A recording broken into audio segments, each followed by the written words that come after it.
रोग अच्छा कृष्ण जी तो रह गया और झूपड़ी भी खुशवाली बालक बेरा ना कित पाओगे। बैठ गया एक लोग जाल के नीचे वृक्ष के तला बैठ गया। अरे एक लंगोट तन पर कपड़ा एक भी कोई ना। ने सोची शाम न बढ़ूंगा घर में, एक दिन में के देखेंगे दुनिया के कहोगी कृष्ण दौरा गया था सब ने बेरा। और उसने बेरा था उसकी घरवाली ने कि सुदामा जी आओगे विपर जी, और वो तो जमा चूक जाएंगे चौकड़ी ने जगह जाएंगे भूलने, वो सोचेंगे ये मकान भी कहाँ गया। वो ध्यान में बैठी थी कि कब आवे। वो बैठ गया वृक्ष के नीचे, जब जाती है शाम के समय, रात्रि में आया था वो, कहने लगी कि चाल घर पे, और इसे बढ़िया बढ़िया कपड़े पहन रीवा भी नो खूब तिल चाल ला के गई। उसने सोचा या भी गई काम तो अब भाई मारे घर में पैरने के में था को नहीं। अरियो के काटा रोग तने बोली भगवान कृष्ण ने अपना महल बना दिया। महल बना दिया क्यों कर बना दिया महल? मैं तो वहां उसके साथ ही तो रह रहा था। आके उसने बना दिया। विश्वकर्मा आए थे यहाँ पे और धन भी दे गए, मौज माचरी अपनी। फिर भीतर बढ़कर बहुत रोया। ने बोला जी मैं तो पापी जीव था, मैंने गलत विचार करे आपके प्रति, आप जानी जान हो। क्योंकि 3 लोग के ये मालिक हैं, इतना सुख ये जरूर दे सकते। ये नहीं कह सकते कि ये कति नकार आ सकती है, लेकिन जो असली संकट है जन्म और मरण का, ये कोई ना काट सकते। और जो सबसे बड़ा दुख है, अब यहाँ पर भगवान कृष्ण को हमने ईश्वरीय शक्ति का प्रतीक माना, सुदामा का मकान बना दिया बहुत बढ़िया और धन दे दिया। इसके साथ साथ कबीर साहब की हम तुलना करते हैं भगवान की संज्ञा में। एक तैमूरलंग नाम का मुसलमान लुहार था। इतना गरीब था कि समय पर उनकी रोटी भी नहीं मिलती थी एक आधी बार। लेकिन पिछले संस्कार आत्मा गणी बढ़िया थी, कबीर साहब के हंस थे वह। क्या हुआ, उसकी माँ बहुत भाग्यवान थी। उसकी माँ बहुत भाग्यवान थी। कोई भी द्वार पा जाता, चाहे आप भूखी सो जाती, अतिथि रोटी खवाया करती। एक दिन कबीर साहब वहां पहुंच जाते हैं। तैमूरलंग 15-16 साल की आयु का लड़का था। गरीब इतना था कि किसी गांव वालों की बकरियों का पाल ही जाता था, 6 महीने उसको अन्न दे देते थे, कुछ वस्तु दे देते थे। जैसे 6 महीना में पाली को पहले दाने कनक वनक हो जाती वो दिया करते थे। अपनी भी 1-8 बकरी ले रखी थी, कुछ दूसरों के चराया करते थे किराए पे। और शाम के समय ओवर टाइम करता था एक लोहार के एरन के ऊपर गणमारन का, और उसकी वो दूसरा लोहार जो है उसको भी महीने 6 महीने जो है कुछ दाने वाने दे देता था, कनक वनक सी। इतना टोटे में था बेचारा। माँ बेटा 2 थे, पिता था कोना। एक दिन कबीर साहब पहुंच जाते हैं, दोपहर का समय, तैमूरलंग खाना खा रहा है, अपनी सूखी लुखी रोटी। कबीर साहब वहां जाकर बैठ जाते हैं। तैमूरलंग बोला महात्मा जी खाना खाओगे?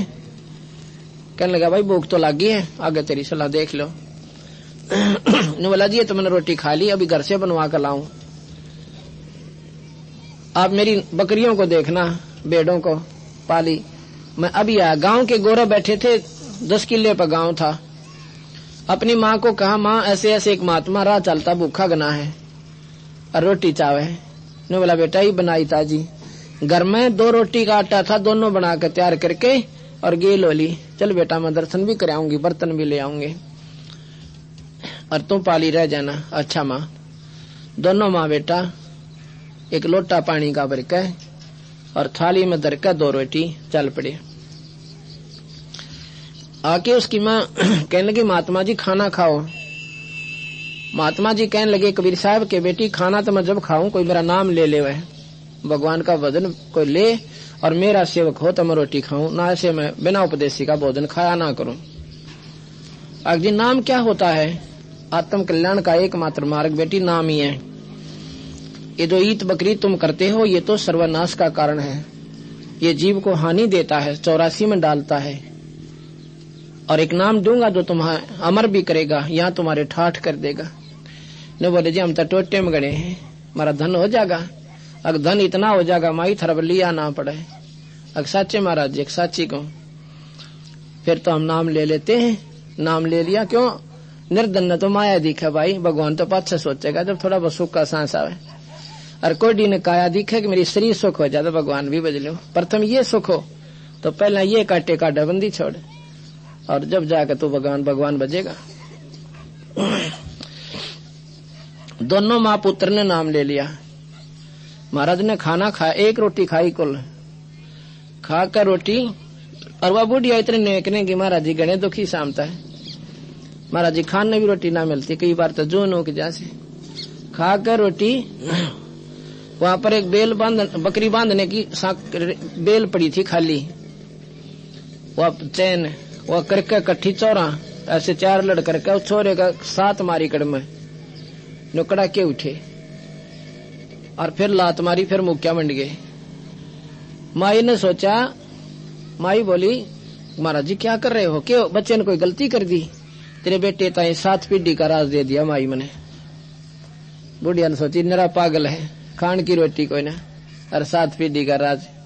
अच्छा बकान लाग रहे से उन्होंने सोची को दिमाग में खराबी है इनके, और अपनी दिमाग की खराबी हम दूसरे में देखा करा, कुदरती बात हो से ने सोची। क्यों? वो भी बेचारी सच्ची अपने स्थिति को देख कर कि रोटी तो समय पर मिलती कोई ना, 7 पीढ़ी का राज कहां से होगा।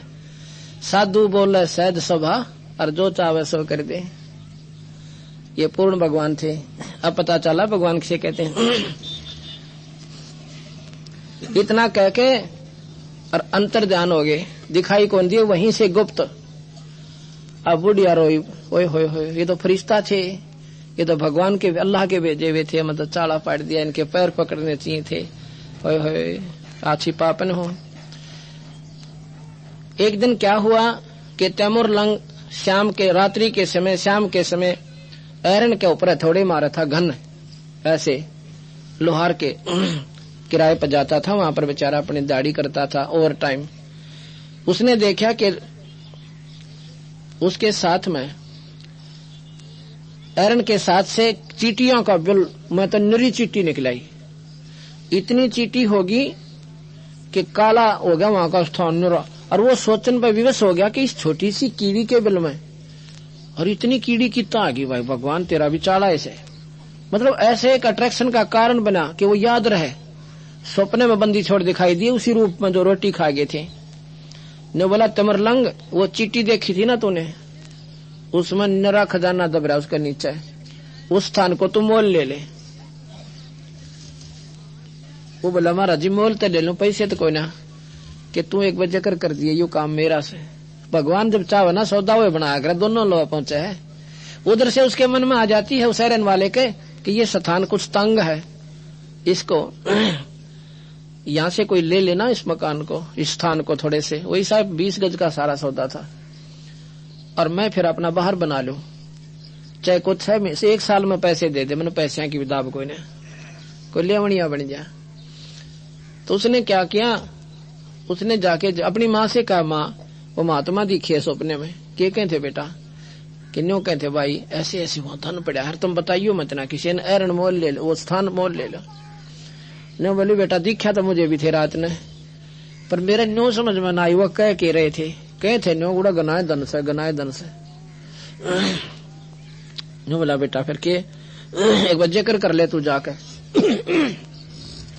उसने जाके जिक्र किया। न्यों बोला भाई पैसे कब देगा? अरे स्थान तो दे दूंगा, तेरे पास भी तक कोई ना पैसा का, अगर तेरा नौकर बनकर तारूंगा, चाहे कितने दिन में उतर दिया, 6 महीने में पैसे मैं तेरे पूरे कर दूंगा, और ना हुए तो मजदूरी आपके कर ही रहा हूं, और नहीं आपके स्थान को छोड़ दूंगा। उसने सोचा गांव के गांव में की जा अपना, फिर ना देगा तो अपना मकान ले लूंगा स्थान। ठीक है भाई। उसने तो अगले दिन अपना पढ़ लेगा सारे सौदे वहां थे। माँ बेटा ने डड़े लाकर कच्चे इतनी दीवार करी, उसके ऊपर झोपड़ी गाली। शाम के समय खोद कर देखा मोर 100 रुपया डूला गिरा, बर्तन भरे पड़े, एक काटी छोटी सी मटकी। जाकर बकरी ले आ गनिए, हफ्ते में बकरी बेच दी, फिर घोड़े ले आ वो बेच दिए। गांव वाला ने सोचा कि इस नगरी वालों ने सोचा कि व्यापार ने हाथ पकड़ लिया। अब उसके पैसे दे दिए, अपने नाम करा ली जगह। अब क्या होता है कि उसने एक बार एक घटना देखी थी उस लड़के ने। जब वो बनी में पाली था जंगल में पकड़ियों का, उसी गांव की एक लड़की को राजा के दूत उठा रहे थे।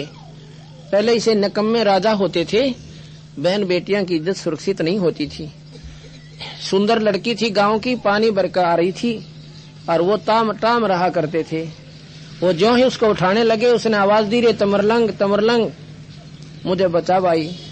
तमरलंग अपना डंडा लेकर भाग गया था, उन दूतों का सिर फोड़ दिया और उन करड़ा को उठ दिया और फिर वो लड़की को उठा ही ले गए। उसके बाद उसके मन में ये रह कर उठा करता है, भगवान है परमात्मा है अल्लाह, एक बार जब मैं राजा बन जाऊं ना, इस राजा का वकल तारूं, इसने हमारी बहन बेटियों की इज्जत लूटी है। मतलब उसके मन में यह ऐसी घर कर रही थी, प्रेरणा रही मन में उसके। फिर उसकी वाह फेरू कैसे आई कि ईब मैं इस राजा ने कुटू पहला था, पाछे देखो और कुछ। उसके लिए क्या किया उसने, अपना एरण लाया नया और उसमें तलवार और ढाल बनाई गुप्त रूप से। हाँ, जंगल में ले गया, जंगल में जाके एक एरण निकाला, वहां पर ढाल और तलवार बनाई। गांव के जवान बच्चों को, क्यों उसमें भूखमरी ज्यादा होती थी, उनको भर्ती कर लिया। उन बच्चों से कहा कि तुम्हें 1 रुपया महीने का दिया करूंगा और तुम मेरे सैनिक बन जाओ। 1 रुपया पहले तो 1000 रुपया बराबर होता था, मतलब कई हजार बराबर, बल्कि 5,000 कह दें जो भी थोड़े हैं। तो उन्होंने एक और बताना नहीं किसी को, और सबको ये पढ़ा दे कि वो अपने राजा, अपने गांव की लड़की को उठाकर राजा ले गया था ना, उसके दूत, उस राजा ने कुटाएंगे आपा। सारे बच्चे हाँ बिल्कुल सही है, क्यों जवान बच्चे तो एक रस होया करे। वहां पर ढाल चलानी सिखाया, तलवार चलानी सिखाया। फिर उनको कहा कि अपने रिश्तेदारों को और बुला लाओ। आप अपने रिश्तेदारों के जवान मामा फूफी के सब ने इकट्ठे कर लाए, 1-1 रुपये में सब राजी होकर आगे, और किसी को नहीं बताना। उसने 6 महीनों के अंदर कम से कम 4000 सैनिक तैयार कर लिए जंगल के में, वहीं खाना, वहीं पकाना, वहीं लंगर, और एकदम जाकर राजा पे चारों तरफ से घेर लिया।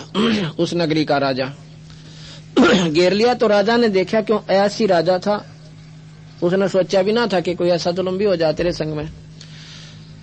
चारों तरफ से उसके दुर्ग को, किले को घेर लिया।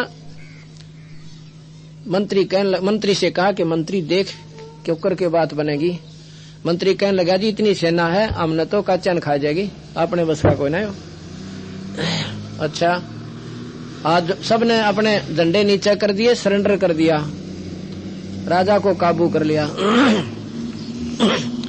राजा को कूट छेद के अन्नो बोला, तन जानता तो मारता ना, पर तू भाग जाए यहाँ से अपने बच्चा लेकर। क्यों, कुदरती गुण होते हैं ये। जब उसने देखा कि वो इसके बिल्ली हो गया, इसने के मारू, जाता रहा यहाँ से। क्यों, हंस था ईश्वर का, और परमात्मा ने साथ दिया। तैमूर लंग ने लड़ाई नहीं करनी पड़ी किसी के साथ भी, अपने आप सरेंडर करते चले गए। उसके बाद वह सेना काबू करी, दूसरे नवाब पर चढ़ाई कर दी, वो काबू करा, उसकी सेना काबू करी। चंद दिनों में दिल्ली का बादशाह बन गया तैमूर लंग। ये इतिहास पढ़कर देखना आप कि कितने गरीब घर से उठ के वो क्यों पहुंच गया वहां पे। रोटी तमर लंग को दीनी, तात 7 बादशाही दीनी। रोटी तमर लंग ने दीनी, उस भगवान को दी, 1 रोटी दी थी, और 7 पीढ़ी का राज दे दिया, और नाम दिया, और मुक्ति करी माँ बेटिया की, दोनों काम किए। तैमूर लंग से लेकर औरंगजेब तक उसकी 7 पीढ़ी ने राज किया तैमूर लंग की ने। उसके बाद कहा था, माई जो लात और मुक्के मारे है ना, इसके बाद तेरे बेटा का राज खंडमंड हो जाएगा, टुकड़ा में बट जाएगा। औरंगजेब के बाद हिंदुस्तान का राज छोटे छोटे बादशाह बन गए थे, नवाब बन गए थे। ये उस भगवान के थी, आज की नहीं, ये बहुत पहले की लिखी हुई किताब है। उस समय ये तो कहते हैं तैमूर लंग और औरंगजेब तक इतलग शुरू मुराद, यहाँ तक उनकी वो आशीर्वाद फला। अब इसने भगवान को नहीं मानता, और सुदामा के एक महल बनाने कृष्ण जी को मालिक मान लिया। वो भी भगवान, वो 3 लोक के, और ये भी भगवान, ये अनंत कोटि ब्रह्मांड के। जब जाकर बेरा पटा, जब बराबर में दूसरी दुकान लगेगी, जब नकली असली सौदे का ज्ञान होता है, एक दुकान पर ले जाओ, चाहे वो कुछ भी दे, वो ऐसा बढ़िया दिखा है, इसलिए इस बंदी छोड़ के शरण में आने से ही आपको ज्ञान होगा। कार हम विचार करेंगे कि भगवान कृष्ण ने सुदामा जी को राहत दी, वो राहत भी भगवान ने उससे ज्यादा दी, कबीर भगवान ने उनसे ज्यादा दी। अब हमने कृष्ण जी के बारे में सुना था कि एक बार अर्जुन और कृष्ण राजा मोरध्वज के यहाँ पर चले जाते हैं और वहां पर जाकर कहते हैं कि हम भोजन पाएंगे, क्योंकि राजा मोरध्वज ने अपने बेटे ताम्रध्वज के लिए राज तिलक करने के लिए एक विशेष आयोजन किया हुआ था। पहले कोई भी कार्य जो करते थे राजा जन परमात्मा को प्रथम रखते थे, यज्ञ हवन जैसा भी उनको जानकारी थी ऋषियों द्वारा करवाया करते थे। भगवान कृष्ण और अर्जुन एक माया का शेर बनाकर, माया रूपी शेर बनाकर मोरध्वज के बाग में पहुंच जाते हैं और राजा संत सेवी गना था, साधु का रूप बनाकर गए थे। जब सुना कि एक बहुत शानदार और सुंदर और अच्छी बातें बताने वाले संत आए हैं, राजा और रानी और साथ में उनका लड़का ताम्रध्वज नंगे पैरों भाग लिए। हाथ जोड़कर कहते हैं, ऋषिवर भोजन की सुनाओ कि भोजन पाएंगे भाई।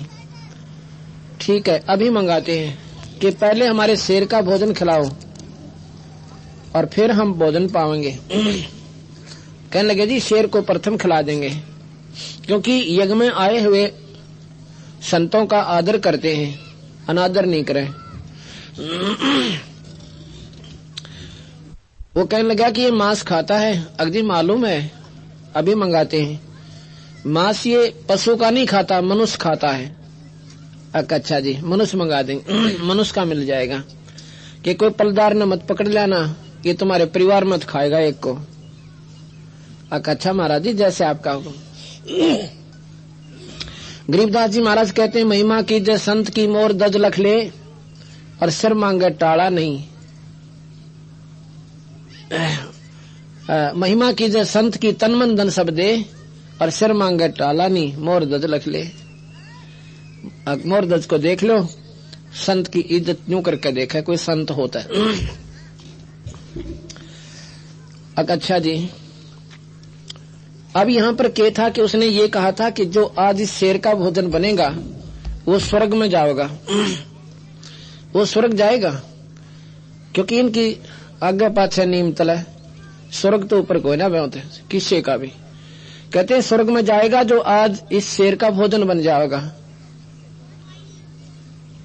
अब भाई यहाँ पर विवेक लोभ शुरू होता है। गरीबदास जी कहते हैं, विवेक बैराग नाम है त्याग का 5-25 माही। अब लोभ और लालच करे तो ऐसा करे।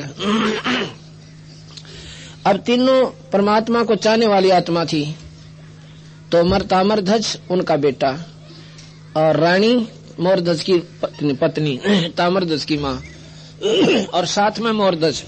उनको ये मालूम था यदि सिर के जाने से स्वर्ग प्राप्ति होती है और सिर को तो एक दिन हमारा जाना ही है, और इस तो बढ़िया मौका कब मिलेगा। आदियो शरीर खत्म हो, शेर का भोजन बने, स्वर्ग मिले। अब तीनों के मन में बेईमाना आ गया। अब बेईमाना करे तो न्यू करे, इनको माए रखे लोभ लालच ने, पर ये लालच करे इस साइड वाला। ताम्रध्वज कहने लगा कि ऐसा है भगवान, मैं इस शेर का भोजन बनूंगा, लड़के को राज तिलक कर देते हैं, आप कृपा करो, और दोनों माँ बेटा राज करेंगे, मेरा फर्ज पूरा हुआ। मैं तो बोझ सो इनके ऊपर ही है, और मेरा सिर काटो और शेर न खवा दो। अब रानी कहने लगी जी ऐसी बात नहीं बने, देखो मेरे आगे मेरा पति मर जाए फिर मेरा क्या जीना रह गया, ऐसे नहीं, फिर मेरा कलंक लग गए। जो कहे विधवा का यो कलंक मैं उठना नहीं चाहती, और तुम पिता पुत्र राज करो, मेरा फर्ज पूरा हुआ, बच्चा आपका हो गया। अब मेरा सिर, मैं अपना भोजन और शेर को खिलाऊंगी अपना सिर मतलब शरीर। अब ताम्रध्वज ने सोचा तू रह गया। ताम्रध्वज उनका लड़का कहता है पिताजी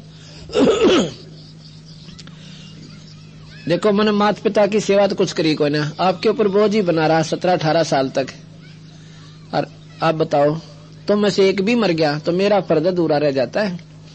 माँ बाप की सेवा मेरे पर बनी को ना, तो मैं ऋण मुक्त कैसे होऊंगा। यानी अपने अपने तगड़मबाजी लावे मेरा सूत बैठ जा मरण का। इसको ज्ञान कहते हैं, इसको जानकारी कहते हैं, विद्वान कहते हैं, और पूर्ण विश्वास कहते हैं संत की बात पे कि आज जो कह रहे हैं ये सच्ची बात है। आज जो भोजन बन जाएगा वो स्वर्ग जाएगा। वो कहने लगा महाराज जी मेरा नंबर ला दो। आप तो पिताजी मेरा फर्ज उतर जाएगा। कृष्ण जी कहने लगे भाई तुम तो ऐसा में तो लग गया, ये भूखा मर जाएगा शेर, कोई ऐसा फैसला ना करते। चलो मैं फैसला देता हूँ, अगजी आप कर दे निर्णय। कृष्ण जी ने कहा कि ताम्रध्वज अपने ताम्रध्वज लड़के को और इसके माता पिता दोनों आरे से काटे, आधा आधा बीचते हैं, और तब ठीक जब ये शेर खावे। अगजी जैसे आपकी इच्छा हुक्म।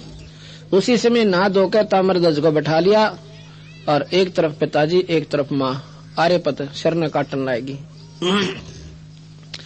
जब आधा शर कट लिया उस समय कृष्ण जी कहते हैं कि दाया अंग तो इधर डाल दियो शेर के आगे, और बाया काम नहीं आवे, ये काल का होता है, इसने एक तरफ भगा देना।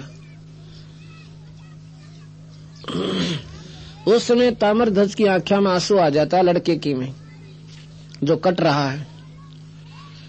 और इतने में कृष्ण जी बोले कि भाई मारा कोना काम ही तो रोन लग गया, मैंने ये कहा था आंखों में आंसू भी नहीं आने चाहिए तुम्हारे, रोगे तो यू शेर को ना खावे, तुम फिर राजी होकर भोजन नहीं बना रहे। इतने में वो सिर पूरा कट लिया। ताम्रध्वज कहता महाराज जी मैं न्यों को ना रोता, मरता मरता बोला लड़का। मैं रोता हूँ कि मैं ये रो रहा हूँ कि मैं नीच आत्मा होऊंगा, घने माड़े कर्मों का, मेरा पाप का शरीर है जो कि आधा शेर को खिला जा रहा है, आधा यू बेकार होगा, इसलिए मैं घने पाप का जीव होऊंगा, इसलिए आधा शरीर मेरे को आपने कहा ना आधा काम आएगा, यू किससे काम को ना। तो मैंने ये सोचा कि मैं पापी जीव था, पूरा भी काम ना आया आपका। इतने कहते कहते वो मर जाता है।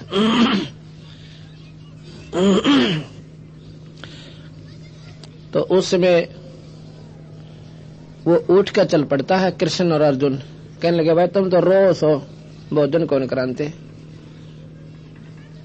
दोनों रानी और राजा चरणा में पड़ गए उन महात्मा के कि महाराज जी मैं कोई ना रो, बालक था, इन बेरा कोई ना था, मन न काट दो, जाओ मत ना रूस के। रानी कहा जी मेरा नंबर ला दो, वैसे कति नहीं रो। बड़ा प्रसन्न हो गया, वापस आ बैठे और काट का आरे ने और लड़का जीवित कर दिया न्यू का न्यू। बोल सतगुरुदेव। अब यहाँ बंदी छोड़ कहते हैं कि बिल्कुल इसी के आधार पर हमने उनको भगवान की संज्ञा में लिया, ठीक है। अभिमन्यु जो है कृष्ण का बानजा, और उनका पांडवों का सर्वनाश हुआ था, उस समय वंश खत्म हो रहा था। अभिमन्यु जीवित नहीं हुआ जब कृष्ण जी वहीं था, वो क्यों ना जीवित किया। अब ये बातें सोचोगे जब ज्ञान होगा, जब कबीर साहब की वाणी समझ में आती है। ये जो ये करके जाते हैं ये ऑलरेडी पिक्चर है, इन्होंने इतना ही करना, वो नहीं कर सकते, इनकी पावर से बाहर है, ये नहीं कर सकते थे। अब भगवान कबीर साहब की महिमा आपको सुनाता हूँ। जो हम कथाएं सुनाएंगे ये अनभिज्ञ हैं आपके लिए। अनभिज्ञ क्यों है? क्योंकि आपने कदे सुनी को ना, और सुनने से ही ज्ञान होता है। ये कथाएं सुनी है तो हमें मन को स्वीकार्य हुई, अनहोनी और भगवान मान्य। एक समय कबीर साहब के 64 लाख से हो चुके थे।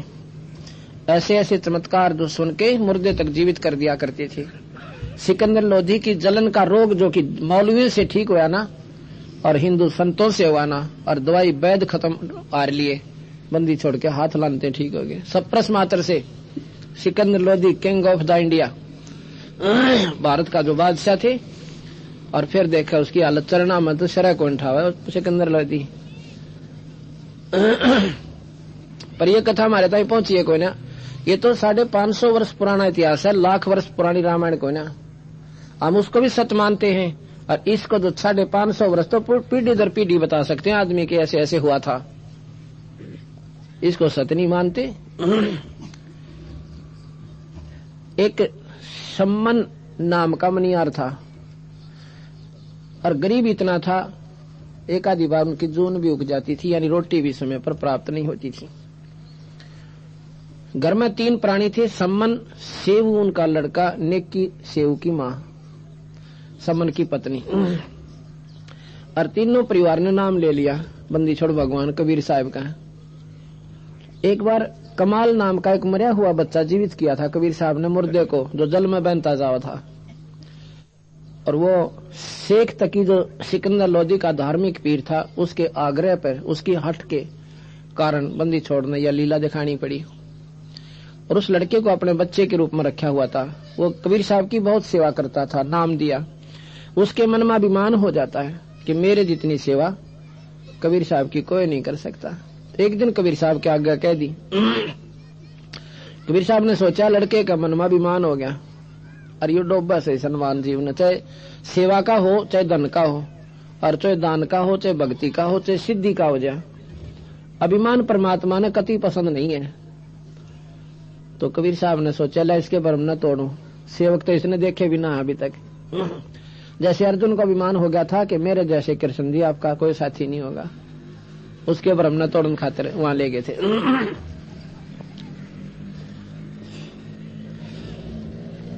शाम का समय था, शेख फरीद और साथ में कमाल और कबीर भगवान, तीनों के तीनों दिन छिपन वाला था, सूर्यास्त होने वाला था। और सम्मन के द्वार पर एक कच्चे से मकान के आगे पौड़ी सी थी, पीछे आंगन था, उससे पीछे मकान है।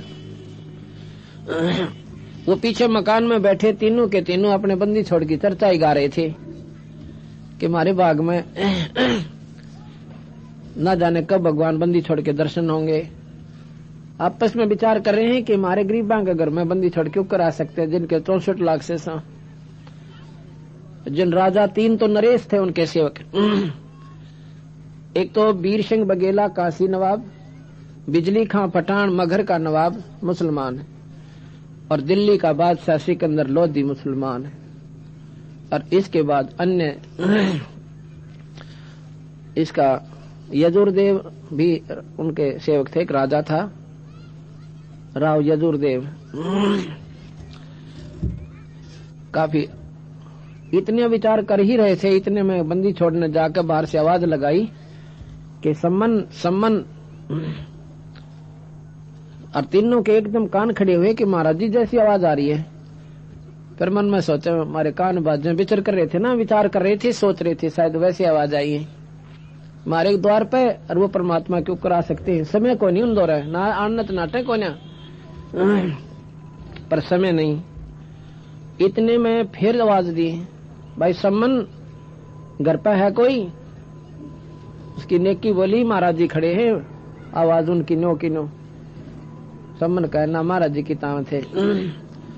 सेव ने देखा जाके कि महात्मा खड़े हैं 3, महाराज जी खड़े हैं 3 जने।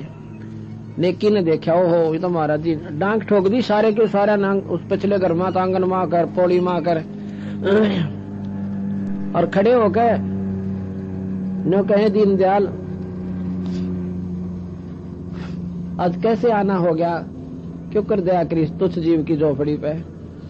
तीनवा की आंखों में पानी भराया, मारे ओड बाग मारे घर पर भगवान आ गए। तो उस समय कमाल कहता है कि सम्मन महाराज जी को अंदर भी चालन की कहोगे, काड़े खड़े रहोगे। ओहो फिर जैसे सोपन सा टूटा, एकदम बाजे कोई बिछोना ले उठा के सम्मन तो उनके पास बैठ गया। सेव नेकी अंदर घर में चली गई, और इधर साइड में एक और गली लाग गई थी, उधर से एक दूसरा गेट भी था उनका। तो सम्मन थोड़ी देर बाद से कहने लगा महाराज जी भोजन की सुनाओ, भाई भूख लगी है। सम्मन पैदल चल के आए हैं भाई, खाना खाएंगे जरूर। आके कहने लगा नेकी नेकी कहाँ, भोजन बना महाराज जी के लिए। कहने लगे जी घर पर दाना भी कोई ना, आटा कोई नहीं, खत्म हो गया, एक रोटी का भी आटा कोई ना।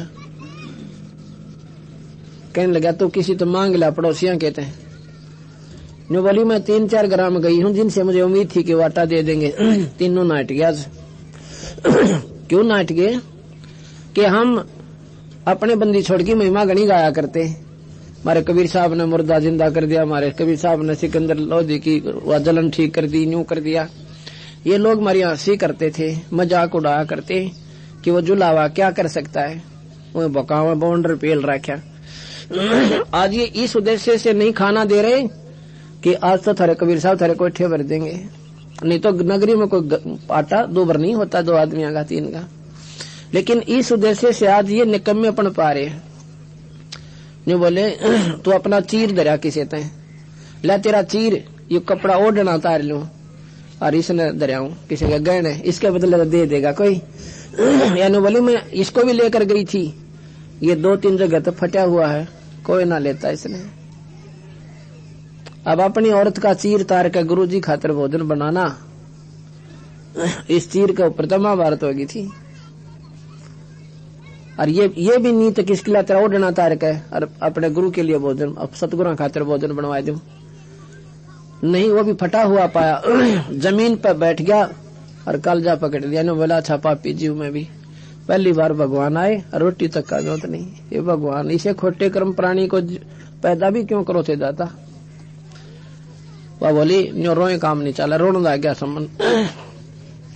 नेकी कहने लगी ऐसे रोने से समस्या ना हो, न्यो करो अब तो हाथ जोड़ लो महाराज जी से, कहो महाराज जी सुबह भोजन खिला देंगे। महाराज संत बड़े दयालु होते हैं, इशारों को पकड़ते हैं और ये अपने आप सुबह बखते भोजन बना देंगे। सुबह कहाँ से बना देंगे कि दोनों पिता पुत्र चोरी कर लेना रात में जाके और महाराज जी का भोजन करवा देना।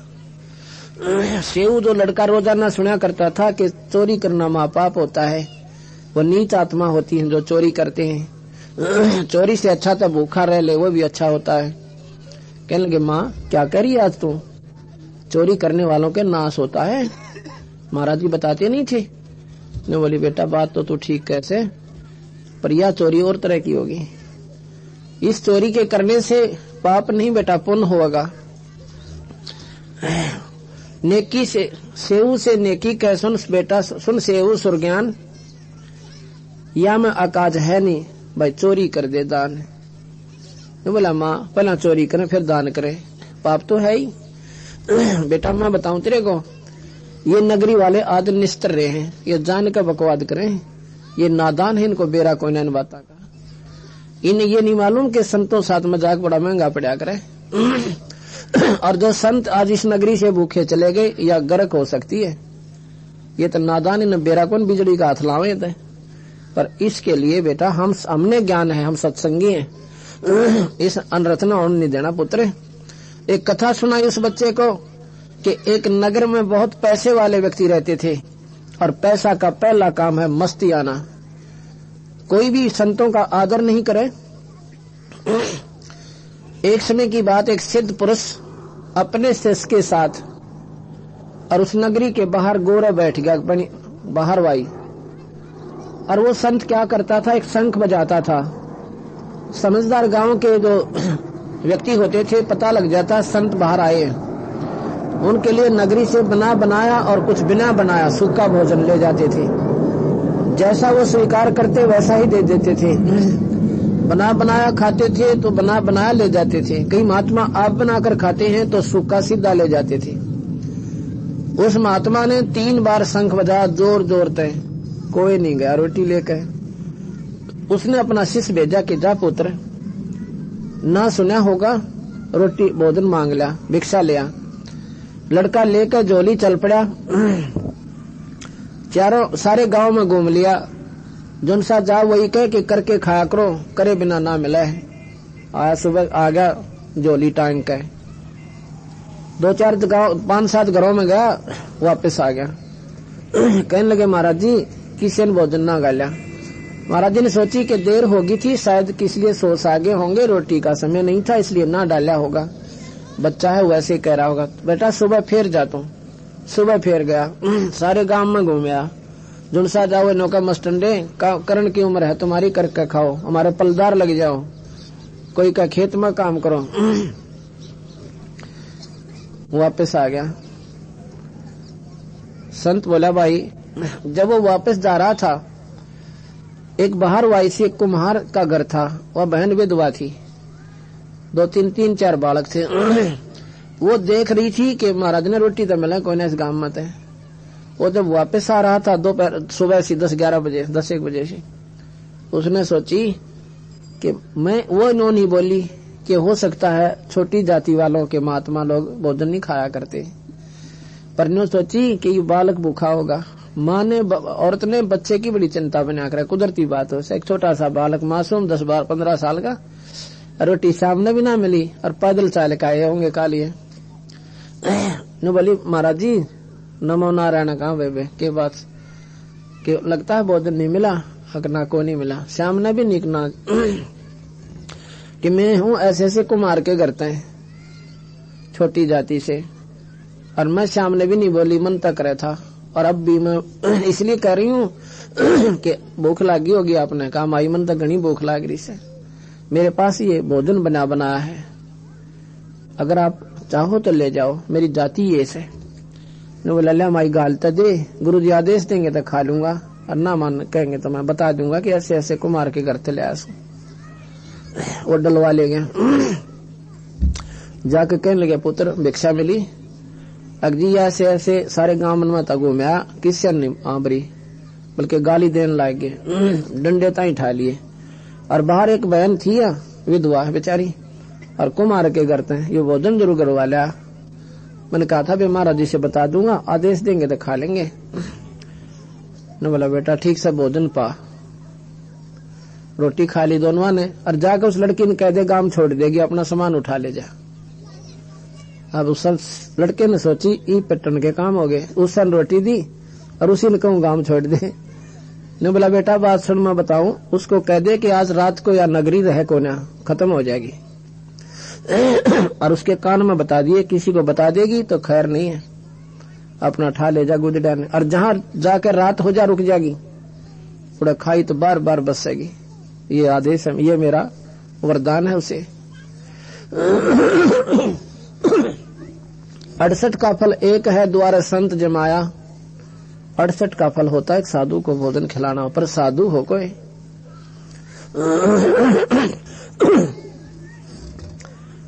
हाँ जी, फिर तो बात सी मच्छी बन गई। जाकर कहने लगा बहन महाराज जी ने नूर न्यू कही से, अपना सारा सामान उठा ले जा और चुप करके चल पड़े, जहाँ तू रात हो जा डट जाइए, उड़े तू बस जाएगी, और बताना नहीं किसी को, रात ने या नगरी रह को ना, या तो खत्म होगी। अब उसने संतों की बातों पर विश्वास होता था, पहले कर दिया करते, इस काम नहीं है, तो वो तजी अपना फटाफट धर के गधा पर सामान और चलती बनी। 8-7 किलोमीटर जाकर रुक गई, अपना बड़ा गाल का जोफड़ी डाल के खाटा का चुकर दे के कपड़े अपना सोगी, रोटी बना खा के। रात्रि के समय भूकंप आया और वो नगरी के जो सारे के सारे व्यक्ति दब कर मर गए। इतना भयंकर उसका ऊपर हलन का असर हुआ कि सारी नगरी खत्म हो गई। अब बेटा संता गेल मजाक के ये अनर्थ हो जाया करे, ये नादान है, हमने बेरा पट गया, ये अनर्था मोहन नहीं दे पुत्र, इस नगरी का अन्न संत खाएंगे, आशीर्वाद मिलेगा, ये जीवित रह जाएंगे, ये तो माया में कुमत्ती हो गए। फिर ने बोला ठीक है माँ, फिर हम जाएंगे। साहब से कहा कि साहब सम्मन बोला सुबह रोटी खवा देंगे, बनावांगे महाराज जी। अब ठीक है भाई। अब पानी पिया ना, ये तो भूखा जाती रही, बिराना के हो गया, हम तो छिक से गए, कती नहीं भूख भाई, बनाइयो भी मत ना के रोटी बना दिया। अगना जी सुबह बना देंगे। अच्छा।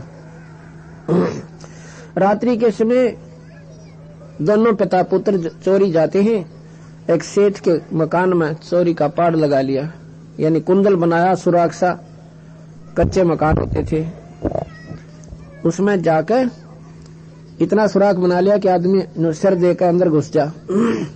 समन कहता है भाई मैं जाऊंगा अंदर, बेटा तू मत आइए, और बाहर खड़ा रहा, मैं आटा दे दूंगा तुझे और लेकर भाग लेना। सम्मन सेऊ बोला नहीं पिताजी, आप बड़े हो, आप पकड़े गए तो गांव आपको जो है ना सजा मिलेगी, मैं बालक बाजूंगा।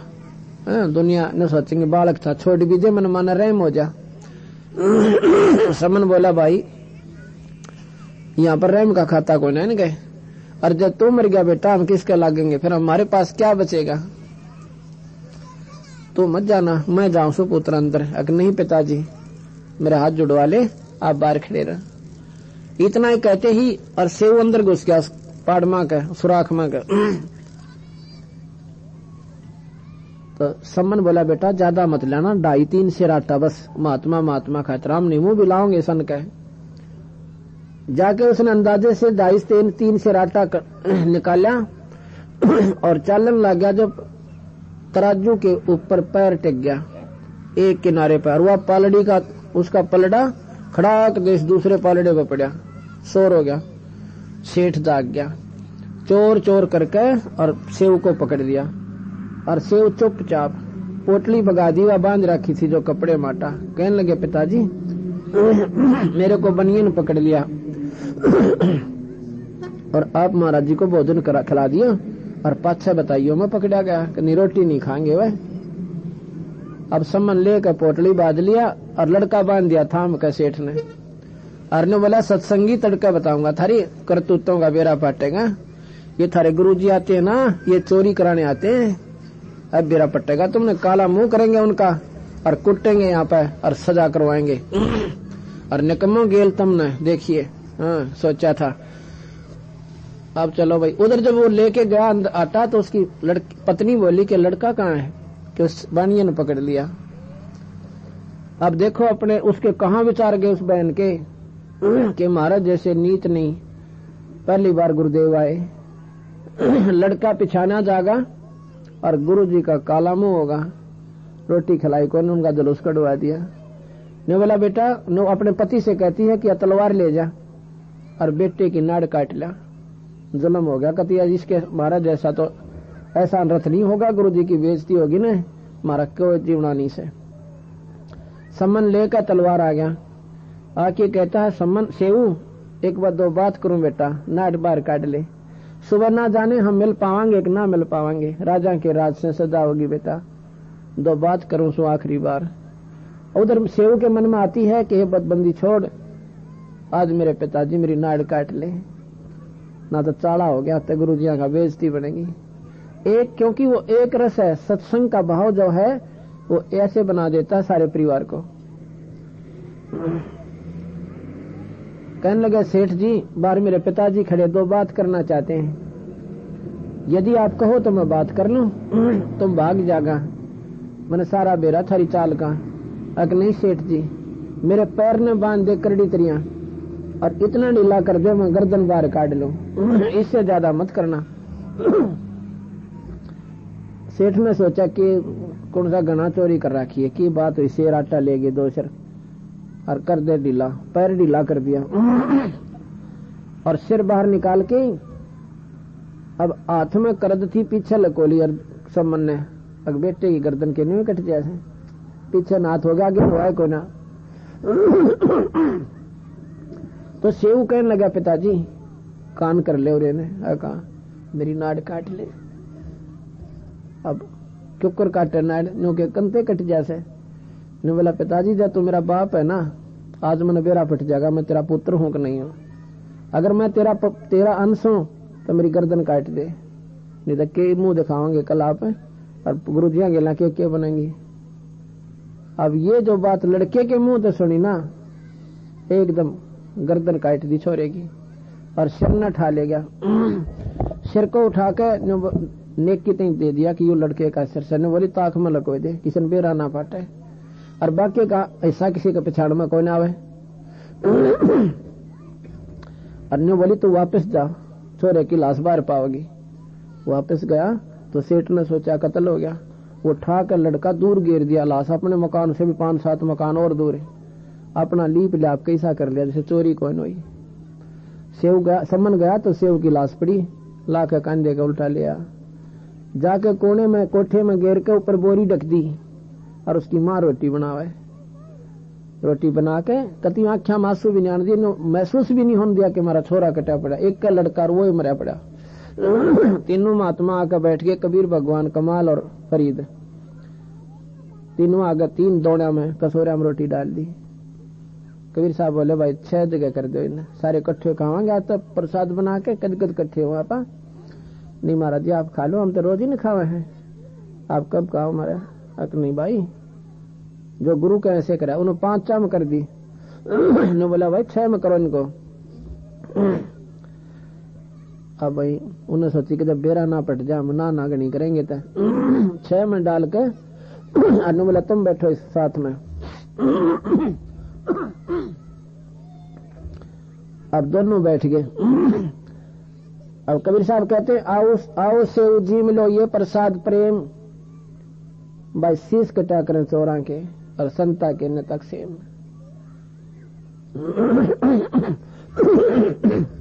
सेव दड़पे शीश चढ़ा और बैठा पंगत मां, नहीं गरेरा नाड़ के ओ सेव वगना।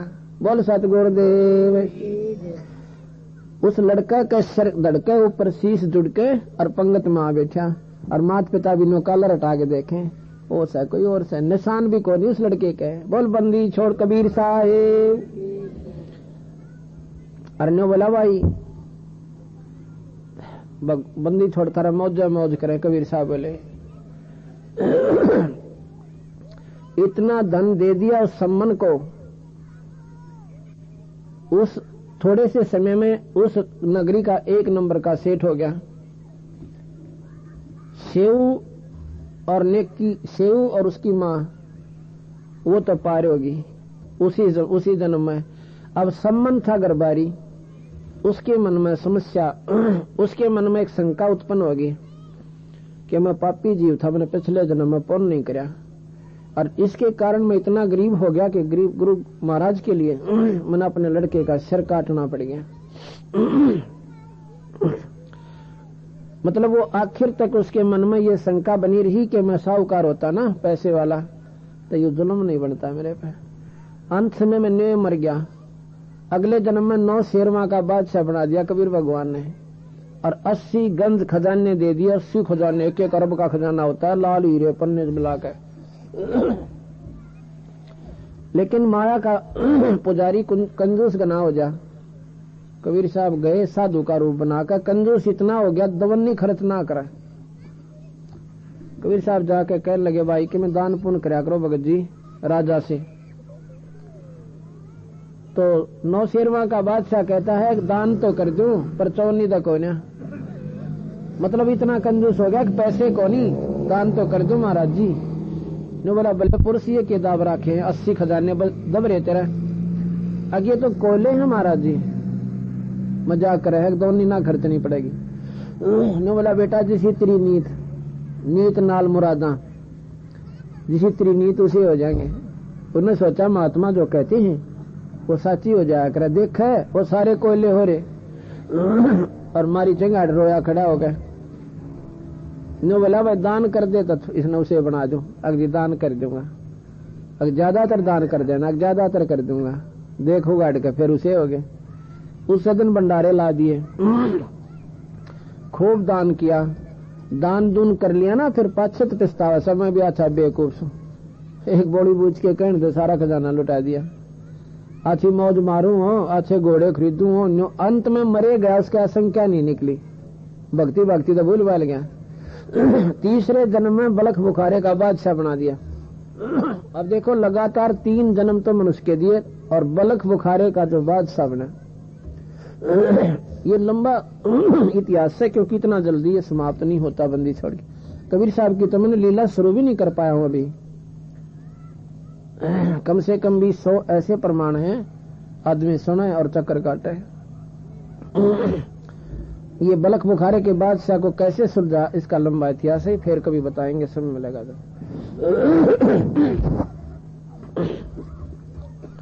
और भाई अपनी सतलोक की साधना हमने करनी चाहिए और पूर्ण मुक्ति का हमने साधन बनाना चाहिए। अब आप देख रहे हो कि कबीर साहब भी भगवान थे और वो भी भगवान थे। ये कोई तो 10,000 लोन मंजूर कर सके और 1 लाख कर दे, अरे कैसे हमें करोड़ कर दे। ये पावर्स होती हैं, उन्होंने उनकी निष्क्रिय पावर बताई है, ये भी कर सकते हैं और ये जो चाहे सो कर सकते हैं। इनकी पावर सीमित है, भगवान ब्रह्मा विष्णु में इसकी, इनकी असीमित पावर है, अनबाउंडेड है।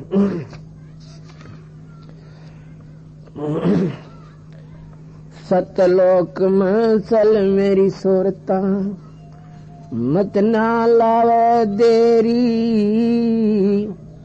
साच कहूँ ना झूठ रती भर, तू बात मान ले मेरी। सतलोक में चल मेरी सुरता, मत ना लावे देरी, साच कहूँ ना झूठ रती भर, तू बात मान ले मेरी। प्रथम जाना सत्संग के माहे चर्चा सुनना, आत्म ज्ञान की और सुन के सत्संग जागी ना तो तू पूछ सवान की। प्रथम जाना है सत्संग के माँ चर्चा सुनना आत्म ज्ञान की, और सुन के सत्संग जागी ना तो तू पूछ सवान की। तीर्थ व्रत या पितर पूजा को न किसे काम की, लेकर नाम गुरु से भक्ति कर कबीर भगवान की।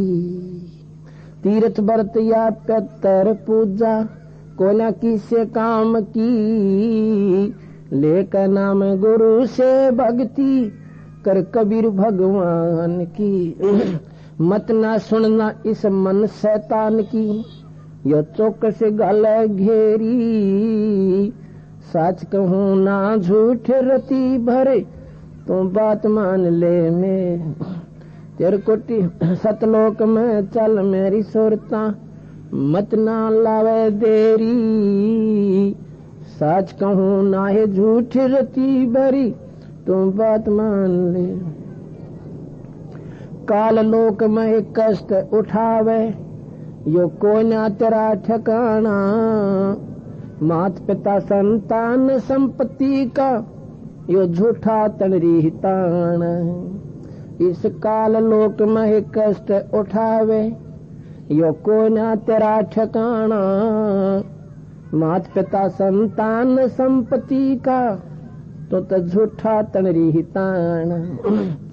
जाप अजपा मिल जावे फिर, सुमरण में मन लाना, सार शब्द तेरे काटे बंधन, आकाश से उड़ जाना। जाप अजपा मिल जावे फिर, सुमरण में मन लाना, सार शब्द तेरे काटे बंधन, आकाश से उड़ जाना। तेरे कुटी में आना है सुरता, मत ना भटके बेरी, साच कहूँ ना झूठ रती भरी, तुम बात मान ले में। सतलोक को चल मेरी सुरता, हिम्मत ना लावे देरी, साच कहूँ ना झूठ रती भरे, तुम बात मान ले में। तेरे कोटि में जा कही सुरता, चारों ओर लखावे, शब्द गुरु वहाँ प्रगट होवे, उस ब्या करवावे। तेरे कुटी में जा कही सुरता, चारों ओर लखावे, शब्द गुरु वहाँ प्रगट होवे, वात ब्या करवावे। नूरी रूप गुरु काहे होके तेरे आगे आगे जावे, सत्यलोक में सेज बिछीवा, वो चौकस लाड लडावे। जन्म मरण मिट जावे सुरता, हो अमर काया तेरी, सच कहूँ ना झूठ रती भरी, तुम बात मान ले मेरी। सतलोक में चल मेरी सुरता, ए मत ना लावे देरी, सच कहूँ ना झूठ रती भरी, तुम बात मान ले। सतलोक में जा कहे तेरे सुरता संकट कट जा सारे, अगम लोक और अलख लोक के वहाँ दिखे सभी नजारे। सतलोक में जा कहे सुरता तेरे संकट कट जा सारे, अगम लोक और अलख लोक के वहाँ दिखे सभी नजारे। लोक अनामी जावेगी वहाँ को ना मिले चौबारे, आत्मा और परमात्मा वहाँ को ना रहते न्यारे। लोक अनामी जावेगी वहाँ को ना कोई चौबारे, आत्मा और परमात्मा वहाँ को ना रहते न्यारे। रामपाल प्रीतम प्यारे की आत्मा वहाँ पूर्ण आनंद लेरी, सच कहूँ ना झूठ रती भर तुम बात मान ले मेरी। सतलोक में चल मेरी सुरता ए मत ना लावे देरी, सच कहूँ ना झूठ रती भरी तुम बात मान ले मेरी। सत साई। ये प्रथम जाना सत्संग के माँ चर्चा सुनना आत्मज्ञान की, और सुनकर सत्संग जागी ना तो पूछ सवान की। पूछ सवान की कुत्ते की पूछ। कहते 12 वर्ष तक नलकी में डाल कर रखी मांस नली में, और काटी जब न्यो की नो टेढ़ी पाई, वह सीधी करने के लिए डाली थी। फिर तो तू ऐसी है, अगर सत्संग सुनकर भी आत्मा में सरनाटा नहीं उठा तो कुछ नहीं फायदा फिर तेरा यहाँ जीने का। मनुष्य नहीं पत्थर हो तुम। फिर बताती हैं कि तीर्थ व्रत और पितृ पूजा ये कोई ना किससे काम की। ये तो 84 का पक्का ठेका ले रही है ट्राट ठोकन की, और लेकर नाम गुरु से भक्ति कर कबीर भगवान की और भगवान की भी मत नहीं बनेगी बात है। और मत सुनना मन शैतान की चौकस गाल गेरी। काल लोक में कष्ट उठावा ये कोई ना तेरा ठिकाना, या नहीं अपना स्थान है। अपना स्थान सतलोक है, वहीं जाकर हम सुखी होंगे जिस सुख को ढूंढ रहे हैं। ना राज में सुख, ना स्वर्ग में सुख, ना बेटा में सुख, ना बेटिया में सुख, और ना संतान जायदाद में सुख, और ना राज में सुख। राजा जितना दुखी नहीं धरती पे, हमने घना सुखी दिखे। देवता में सुख को ना, ब्रह्मा विष्णु महेश सुखी को ना। कृष्ण जी ने यहाँ आना पड़ा और कितने संकट काटे, लीला देखो उनकी। एक दिन भी सुख का सांस लिया होता। हमारे लिए वो महान दिखे, लेकिन सुखी कोई नहीं। यहाँ पे सुख है सतलोक में, वहां पर हमारा ऐसा जन्म होगा जैसे यहाँ हो गया, देव शरीर मिलेगा, इन देवताओं से बढ़िया होगा। बाल बच्चे होंगे पर वहां मरण कोई ना। हम मरना नहीं चाहते। क्यों नहीं चाहते? कि हम उस लोक से आए हैं जहाँ पर कभी मरते कोई ना। हमने के बेरा ना मरे, जब पता होती है मर रहे हैं फिर भी नहीं मरना चाह रहे, क्योंकि हम ऐसे लोग से आए थे जहाँ प्राणी मरते कोई ना। अब वो डुकलाड़ा मारे, यहाँ कुछ भी कोई ना। यहाँ ना देवता स्थाई, ना ब्रह्मा विष्णु महेश स्थाई। इनके उपासक स्थाई कैसे रहेंगे? या चंद नहीं टूटती, देख चाड़ा पाट रहा। अब बंदी छोड़ कहती है नाम लेके जाप अजप्पा नाम आपको मिलेगा, जिसको सतनाम कहते हैं। और सार सब धन वो काटे, फिर सारे जोड़े रस्से बांध रखे काल ने। और फिर कहते हैं तिरकुटी में आना, कहते फिर बेरी जा खड़ी हो, हाथ ठम पूजन खाते थे, फिर वहां मत जाना बोले कभी। फिर कहे तिरकुटी में जाकर सुरता चारों ओर लखावे। ये वो कॉमन एयरपोर्ट है, जैसे इंटरनेशनल एयरपोर्ट होता है। वहां जावे, अपने नंबर का जहाज ढूंढे, कौन सा नंबर मिल रहा है हमने। वहां पर बंदी छोड़ कबीर साहब सतपुरुष नूरी कहते हैं, नूरी शब्द गुरु शब्द रूप में वहां प्रकट होंगे आपके सामने। और नौके फिर उसने ब्याह करवा, उसका पल्ला पकड़ ले, छोड़िए मत ना, चाहे कितने कभी बोझड़ा में कह जा, और चाहे वो राई राई जा, उसको छोड़ना नहीं है तने। इसको कहते हैं ब्याह करवाना। और नूरी रूप गुरु का होकर तेरे आगे आगे जावे, सतलोक में सेज बिछी वहां चौकस लाड। वहां असली सुखता में वहां आत्मा और परमात्मा का। और वहां जाकर भी